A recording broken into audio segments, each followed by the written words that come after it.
สบายดีพ่อแม่พี่น้องวันนี้เบาลังพาเที่ยวพาขึ้นมาเที่ยวชมบรรยากาศหมู่บ้านจอมดอยเนาะป่าทุ่งหมู่บ้านนี้สวยงามขนาด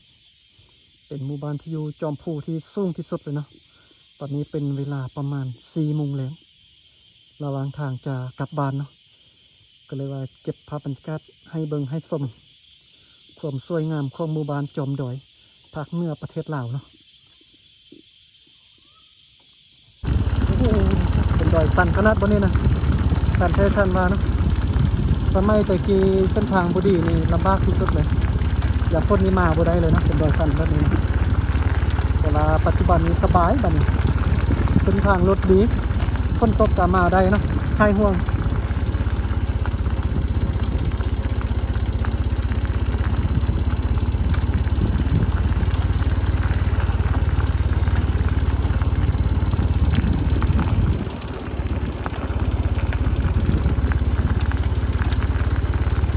หมู่บ้านนี้ถ้าว่ามีโดรนบินเก็บภาพมุมสูงนี่สวยงามขนาดเนาะเพราะว่าหมู่บ้านนี้จะควงจะมีแต่ละจุดแต่ละบอลเทียบกระจายไปเนาะอยู่ตามสันภูตามจอมภูสวยงามขนาด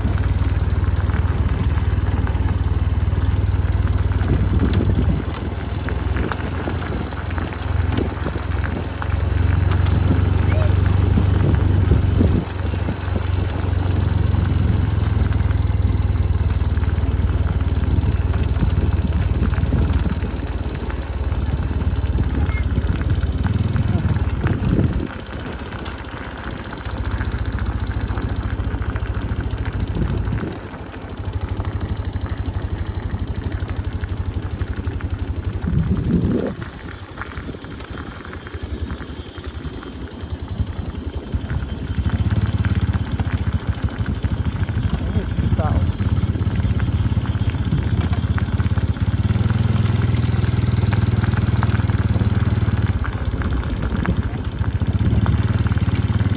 ด้านหน้าจะมีโรงเรียนปฐมเนาะ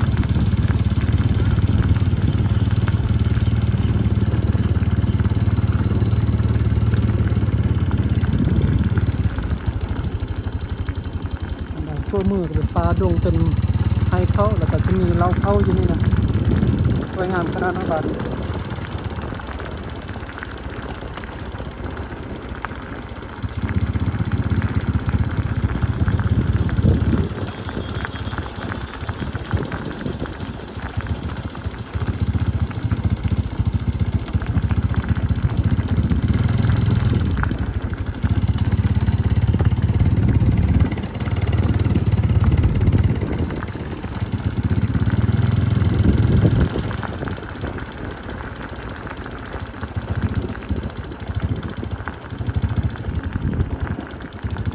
ด้านซ้ายจะมีเฮือนคนที่ซึมนะเฮือนที่โดยจะโบเมนลักษณะแบบโบเวตใจอยู่ตามท้องเที่ยงเนาะอยู่ตามสั้นภูสะบานกำลังจะให้ไปส่วนมาแรงสะบานกลับมาจะให้ไปส่วนเนาะโอ้ไก่บ่ให้เนี่ยไก่บ่ cháu à